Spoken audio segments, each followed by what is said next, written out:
Film के start में हमें एक साम्राज्य दिखाया गया है जहां सब लोग बहुत खुश और हमेशा डांस करते रहते थे। वहां के राजा और रानी के यहाँ एक बेटी जन्म लेती है जिसका नाम उन्होंने स्नो वाइट रखा, क्योंकि उसकी स्किन स्नो की तरह निर्मल थी। स्नो वाइट के पैदा होते ही उसकी माँ चल बसी। सो राजा ने शहजादी को अकेले पाला, मगर उसके थोड़ा बड़े होने पर किंग को रियलाइज हुआ कि स्नो वाइट को किसी औरत की जरूरत है जो उसकी अच्छे से देखभाल कर सके। सो राजा अपने लिए नई रानी ढूंढने लगा और आखिर उसे एक बहुत ही खूबसूरत औरत मिल गई, जिसकी खूबसूरती का दीवाना होकर राजा ने उससे शादी कर ली। एक दिन राजा को जंगल में किसी बीस्ट के होने की खबर मिली और वो अपना साम्राज्य बचाने के लिए उससे लड़ने जंगल चला गया। जाने से पहले उसने स्नो वाइट को गुड बाय बोल के उसे अपना फेवरेट चाकू भी दिया था, मगर अनफॉर्चुनेटली किंग दोबारा कभी वापस नहीं आया, जिससे लोगों को लगा कि वो मर गया है। और स्नो वाइट अब टोटली अपनी स्टेप मदर की केयर में आ गई, जिसने जल्दी अपने असल रंग दिखाने शुरू कर दिए। उसके बाद हमें 10 साल बाद का टाइम दिखाया जाता है, जहां क्वीन क्लेमेंटियाना किंगडम को रूल करती थी, मगर वो अपनी रिस्पॉन्सिबिलिटीज पर ध्यान देने की बजाय हर वक्त पार्टीज और ड्रेसेस में लगी रहती थी। यहाँ रूमर्स थे कि किंगडम बिल्कुल बेसहारा होने वाला है। सो वहाँ के बड़ों का ख्याल था कि क्वीन को दोबारा शादी कर लेनी चाहिए ताकि साम्राज्य को नया राजा मिल जाए। लेकिन इस प्रॉब्लम को टैकल करने की बजाय क्लेमेंटियाना ऑर्डर देती है कि ऐसे रूमर्स फैलाने वाले को सजा दी जाए। उसने शहजादी स्नो वाइट को भी महल से बाहर जाने से मना कर रखा था और क्वीन के पार्टी के टाइम तो उसे रूम से भी निकलने की इजाजत नहीं थी। अपनी 18th बर्थडे पर स्नो वाइट चुपके से बाहर निकलकर पार्टी अटेंड करने की कोशिश करती है, मगर क्लेमेंटियाना ने उसे देख लिया था और वो उसे डांटकर वापस रूम में भेज देती है। मीनवाइल जंगल में हम किसी साम्राज्य के प्रिंस एंड्रयू को देखते हैं, जो कोई एडवेंचर करने के लिए आया था। उसका साथी चार्ल्स भी वहाँ छुपे बीस्ट की कहानियों से डरा हुआ था कि तभी अचानक वियर्ड शेर फिगर्स का एक ग्रुप उन पर अटैक कर देता है। उनके पास तलवारें भी थी और वो एंड्रयू से उसका सोना चुरा लेना चाहते थे। एंड्रयू वैसे तो तलवारबाजी में बहुत अच्छा था, मगर वो फाइनली इन 7 लोगों के सामने टिक नहीं पाता और हार जाता है। और यहाँ रिवील होता है कि एक्चुअली वो वियर्ड फिगर 7 बोनों का एक ग्रुप था, जिन्होंने स्पेशल सूट्स पहन रखे थे। सोना लेकर वो लोग वहाँ से जाने लगते हैं तो एंड्रयू उनका मजाक उड़ाता है, तो डाफ्स उन्हें सजा देने का डिसाइड करते हैं। और अगले सीन में एंड्रयू और चार्ल्स बिना कपड़ों के पेड़ के साथ उल्टे लटके थे।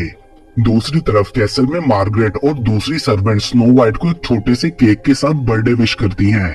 वो लोग स्नो वाइट की फ्रेंड्स थी और उन्हें उम्मीद थी कि एक दिन स्नो वाइट उस इवल क्वीन को हटा के यहाँ रूल करेगी। सो मार्गरेट स्नो वाइट को किंग का वो चाकू देकर कैसल से भाग जाने को कहती है। अगले सीन में हम क्लेमेंटियाना को देखते हैं, जो अपने रूम में एक मैजिकल मिरर को एक्टिवेट करती है और उसके थ्रू वो मैजिकल मिरर हाउस में पहुंच गई थी। वहाँ उसका रिफ्लेक्शन मिरर क्वीन रहती थी। वो क्लेमेंटियाना को रिमाइंड कराती है कि चाहे वो जितना भी छुपा ले, लेकिन अब वो बूढ़ी हो रही है, सो उसे अपना छठा हस्बैंड सिलेक्ट करने में ज्यादा देर नहीं करनी चाहिए, क्योंकि उसकी दौलत भी खत्म होने वाली थी। मतलब क्लेमेंटियाना को जल्दी शादी करने की जरूरत है। उधर बहुत ज्यादा सोचने के बाद स्नो वाइट कैसल से इजीली भाग जाती है, क्योंकि गार्ड्स भी इसमें उसका साथ देते हैं। जंगल में से गुजरते हुए उसे एंड्रयू और चार्ल्स दिखाई देते हैं, तो वो उन्हें रस्सी काटकर आजाद कर देती है। स्नो वाइट और एंड्रयू एक दूसरे से अट्रैक्ट होते हैं, मगर अनफॉर्चुनेटली दोनों को अलग अलग रास्ते जाना था। एंड्रयू महल में पहुंचकर अपनी हालत के लिए क्लेमेंटियाना से अपोलोजाइज करता है। क्वीन को एंड्रयू काफी अच्छा लगा था और उसके प्रिंस होने के बारे में जानकर वो एंड्रयू से शादी करने का फैसला करती है। एंड अब उसका प्लान था कि वो एंड्रयू के लिए एक पार्टी थ्रो करके उसे प्रपोज करेगी, मगर उसका एडवाइजर ब्राइटन बताता है कि हमारे पास पार्टी करने के लिए पैसे नहीं है। तो क्लेमेंटियाना उसे बोलती है कि लोगों से टैक्सेस कलेक्ट करके लाओ, जिस पर ब्राइटन उसे समझाने की कोशिश करता है कि लोग बहुत गरीब हैं, मगर वो नहीं सुनती। दूसरी तरफ स्नो वाइट टाउन में पहुंच जाती है और हैवी टैक्स की वजह से लोगों की गरीबी देखकर वो शॉक रह गई थी। बचपन में राजा के साथ इन लोगों को उसने खुशी में गाना गाते और डांस करते देखा था। तभी ब्राइटन वहाँ नए टैक्सेस को अनाउंस करने आ जाता है। वो बोलता है कि क्वीन को राज्य की प्रोटेक्शन के लिए पैसों की जरूरत है, क्योंकि जंगल में इवल बीस्ट घूम रहा है और पिछले सब अटैक्स के पीछे भी उसी का हाथ था। उधर एंड्रयू चार्ल्स को कपड़े, सोना और गार्ड्स लाने के लिए वापस अपने महल भेजता है। चार्ल्स उसे अकेला छोड़ के नहीं जाना चाहता था, क्योंकि उसे क्लेमेंटियाना थोड़ी क्रेजी लगी थी, मगर एंड्रयू बोलता है कि मैं ठीक रहूंगा। उसके बाद स्नो वाइट महल में वापस आकर मार्गरेट को लोगों की हालत के बारे में बताती है। वो अपने फादर की मेहनत को ऐसे तबाह होता देखकर रोने लगी थी, जिस पर मार्गरेट उसे बताती है कि यहाँ प्रिंस के लिए पार्टी होने लगी है और तुम वहाँ जाकर प्रिंस का दिल जीत लेना ताकि उसकी हेल्प से तुम अपना राज्य वापस ले सको। पार्टी से पहले क्लीमेंटियाना खुद को सुंदर बनाने के लिए काफी अजीब सा स्पा ट्रीटमेंट करवाती है, जिसमें वो वॉर्म्स, प्रियाना फिशेज और बर्ड के पूप को यूज करती है। रात को पार्टी के स्टार्ट होते ही क्लीमेंटियाना एंड्रयू को अपना डांस पार्टनर बनाने की कोशिश करती है, मगर एक आदमी उसकी जगह पहले चला जाता है क्योंकि वो भी क्लीमेंटियाना से शादी करना चाहता था। सो एंड्रयू स्नो वाइट के पास चला जाता है। दोनों डांस करते हैं, मगर जब स्नो वाइट उसे हेल्प के लिए कहने वाली थी तो क्लीमेंटियाना देख लेती है, जिससे डर के वो वहाँ से भाग गई थी। मगर गार्ड्स उसे पकड़कर क्वीन के पास ले जाते हैं। स्नो वाइट भी गुस्से में उसे बोल देती है कि मैं टाउन गई थी, तुमने हमारे लोगों का क्या हाल कर रखा है।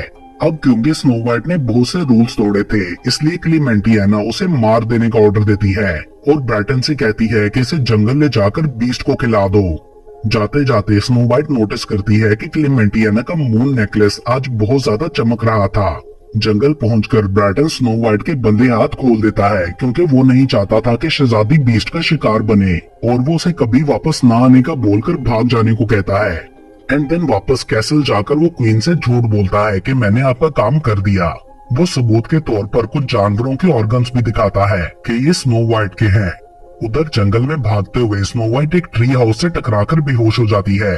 अगली सुबह होश में आने पर वो खुद को घर के अंदर पाती है, जो कि उन्हीं 7 बोनों का था। उनका मकसद ये था कि शहजादी के बदले हम क्वीन से पैसों की डिमांड करेंगे, जिस पर स्नो वाइट उन्हें सारी बात बता देती है कि एक्चुअली क्वीन ही उसे मारना चाहती है, मतलब उसे हेल्प की जरूरत थी। पहले तो डाफ्ट उसकी हेल्प करने का सोचकर डर जाते हैं, मगर स्नो वाइट की काफी रिक्वेस्ट के बाद वो एक रात उसे अपने घर में रखने के लिए मान जाते हैं। दूसरी तरफ ब्राइटन सब सर्वेंट्स को भी बता देता है कि स्नो वाइट मर चुकी है। एंड देन वो टाउन में टैक्स कलेक्ट करने जाता है। वापसी पर जंगल से गुजरते हुए डाफ्ट उसे लूट लेते हैं। उन्होंने गोल्ड के साथ साथ गार्ड्स का आर्मर भी ले लिया था। वापस घर पहुंचने पर स्नो वाइट डिनर बना के उनका वेट कर रही थी। वो आर्मर को पहचान लेती है, जिस पर डाफ्ट कन्फेस करते हैं कि वो असल में चोर हैं और उन्होंने क्वीन का पैसा चुराया है। ये सुन के स्नो वाइट गुस्सा हो जाती है और बोलती है कि टाउन गरीब है और लोगों को पैसे की जरूरत है, मगर डाफ्ट को इसकी परवाह नहीं थी क्योंकि टाउन के लोग भी उन्हें पसंद नहीं करते थे।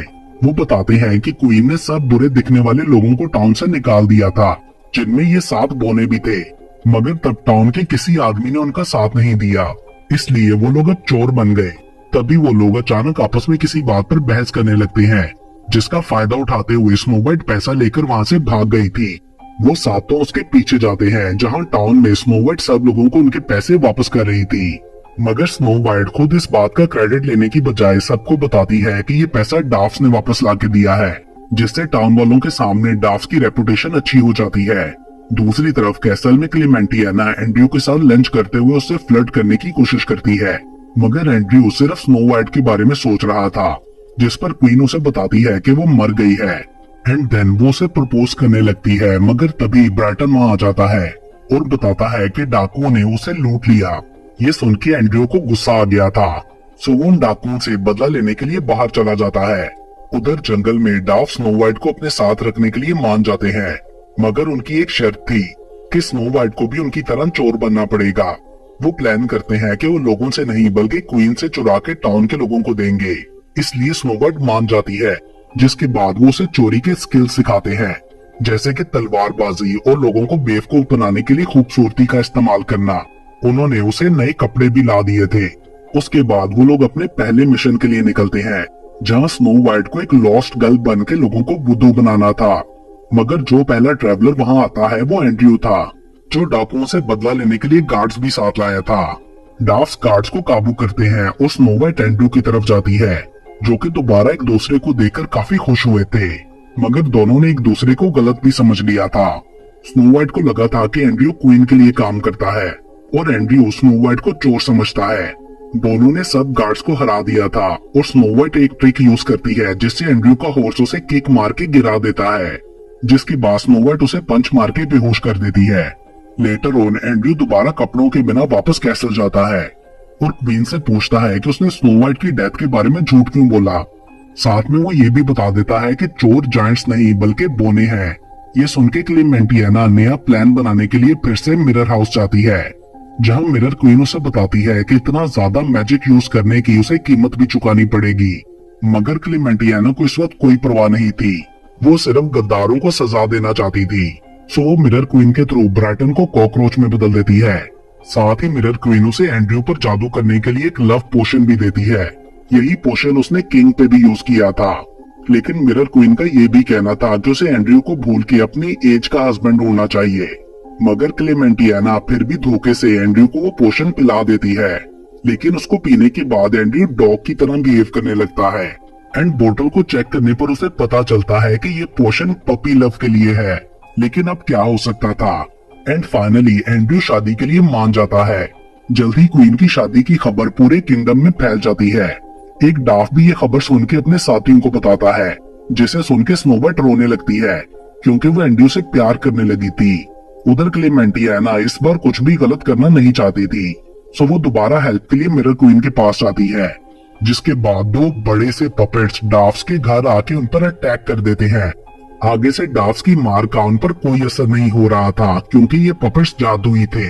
तभी स्नोवाइट नोटिस करती है कि वो पपेट्स धागों से बंधे हैं, जिन्हें वो काट देती है, जिससे उन पपेट्स का कनेक्शन मिरर क्वीन से टूट जाता है और वो नॉर्मल पपेट्स बन जाते हैं। अगली सुबह डाफ्स देखते हैं कि स्नोवाइट वहाँ से जा चुकी थी। उसने लेटर में लिखा था कि वो उनसे प्यार करती है, मगर अपनी वजह से उन्हें खतरे में नहीं डाल सकती। लेकिन डाफ उसे ढूंढने के लिए निकल पड़ते हैं, जो कि ज्यादा दूर नहीं गई थी। वो लोग उसे बोलते हैं कि तुमने हमारे लिए बहुत कुछ किया, अब हमारी बारी है। एंड देन वो क्वीन की शादी खराब करने का प्लान बनाते हैं। उधर कैसल में सब लोग शादी की तैयारियों में लगे थे। ब्राइटन को भी दोबारा इंसान बना दिया गया था। एंड्रयू अभी भी डॉग की तरह बिहेव कर रहा था। गेस्ट समझते हैं कि शायद फॉरेनर्स ऐसा ही करते हैं। स्नो वाइट और बोने भी छुपते हुए पार्टी में आ चुके थे। एंड क्लेमेंटियाना के वहां पहुंचने तक वो एंड्रयू को लेकर वहां से जा चुके थे और उन्होंने एज यूजुअल सब गेस्ट के कपड़े भी उतरवा लिए थे। इस सबसे गुस्सा होकर जेंट्री के लोग क्लेमेंटियाना को किंगडम पर रूल करने के काबिल नहीं समझते। उधर डाफ्स एंड्रयू का वियर्ड बिहेवियर देखकर समझ जाते हैं कि वो जादू के असर में है और हर तरह से उसे होश में लाने की कोशिश करते हैं, मगर कोई फायदा नहीं होता। और लास्ट में वो लोग लव मेथड के लिए स्नो वाइट से एंड्रयू को किस कराते हैं, जिससे वो ठीक हो गया था और सबसे अपोलोजाइज करता है। तभी अचानक बाहर से आवाजें आने लगती हैं। बीस्ट करीब आ चुका था। स्नो वाइट उससे लड़ने के लिए बाहर चली जाती है। उसने दरवाजा भी लॉक कर दिया था ताकि उसके दोस्त सेफ रहें। लेकिन बाहर स्नो वाइट क्लेमेंटियाना से टकराती है, जो कि उस बीस्ट की मास्टर थी, जिससे स्नो वाइट समझ जाती है कि क्लेमेंटियाना ने ही उसके डैड को मारा था। और अब क्वीन बीस्ट को स्नो वाइट के पीछे लगा देती है। उधर एंड्रयू बोनो से की लेकर खुद भी घर से बाहर आ जाता है।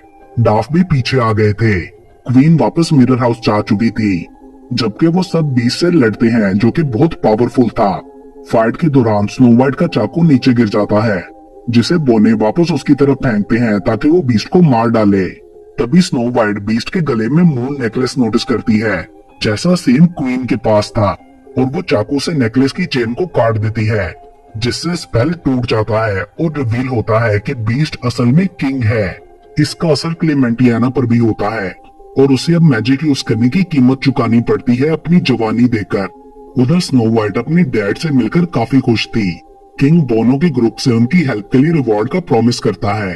फाइनली राजा ने एंड्रयू और स्नो वाइट की शादी करा दी थी, जहां पार्टी में क्लेमेंटियाना स्नो वाइट को एक एप्पल देती है, मगर स्नो वाइट ने उसे पहचान लिया था और वो एप्पल क्लेमेंटियाना को ही खिला देती है, जिससे मैजिक टोटली खत्म हो जाता है। मतलब वो मिरर हाउस एक्सप्लोड हो गया था और पूरे राज्य को स्पेल से आजादी मिल जाती है।